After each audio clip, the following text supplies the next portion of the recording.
Продължаваме с нашата есенна украса. Този път рисуваме тикви. Направила съм няколко шаблона, защото октомври месец е месеца на тиквите. Тиквата е символ на плодородие и на продължаване на рода, заради многото семчици, които се намират в нея. Тя е израз и на вътрешна сила и когато, например, си направим фенер, огънчето е символ точно на тази сила. В тиквените дни обикновено си украсяваме с една истинска тиква, другите ги изяждаме и доста хартиени украшения.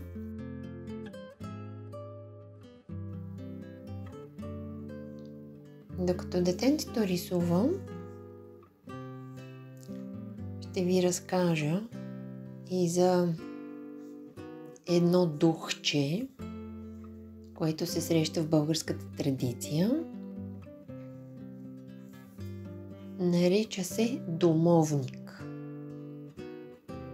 Някъде се среща като стопанче, като пазител на къщата.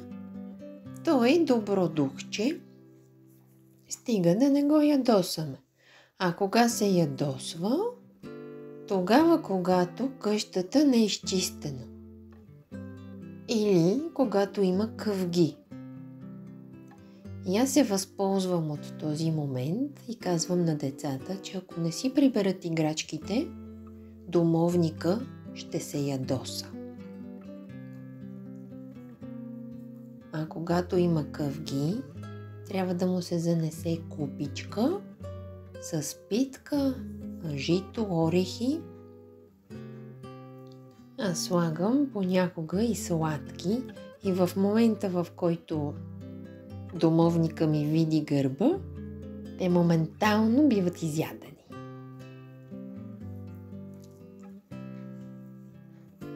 Домовникът е много интересно описан в българската традиция. Това е духче, което обикновено живее в плевнята или край огнището. В днешния живот вече това се е позагубило, така че може да живее там, където човек го чувства, защото домовникът обикновено е изобразяван като малък старец, вълнени дрежки или някакво животно. Най-често котка или змия, но може да е и искрица, може да е свещ, може да е предмет, който човек чувства. Може да е някакъв родов предмет, защото домовника също се вярва, че е някакъв дух, който ни свързва с нашите предци. Също се вярва, че може да е първия стопанин на къщата. Различни вярвания, затова аз по принцип винаги казвам кой както го чувства, кой изобщо го чувства. На нашия домовник съм го изобразила като котка. Една зелена котка. Избрала съм зеления цвят, защото в българската традиция това е цветът на възраждането.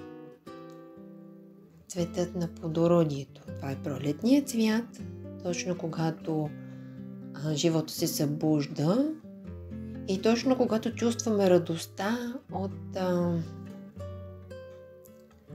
тази нова енергия, този прилив на енергия след дългата зима.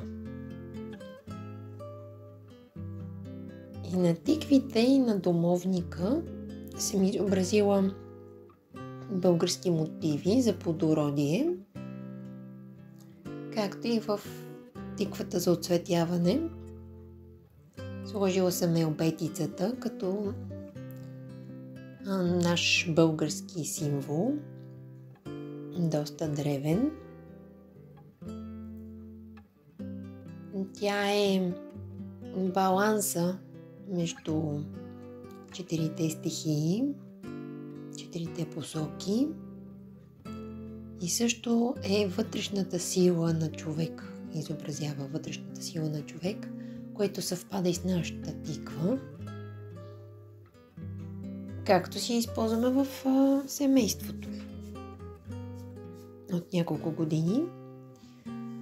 Тази година направих и една маска. Елбетицата съм я сложила в мястото на интуицията. Не знам, така ми хрумна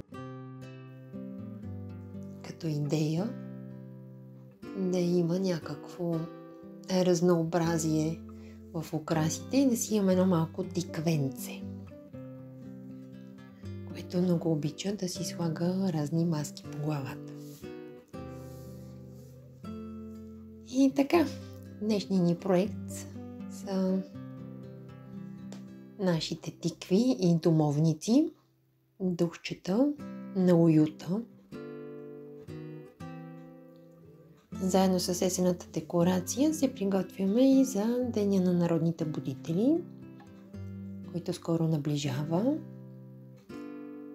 Приготвили сме доста шаблончета и картички, за да може децата да научат повече за историята и за това какво е будител и искат ли те самите да бъдат такива.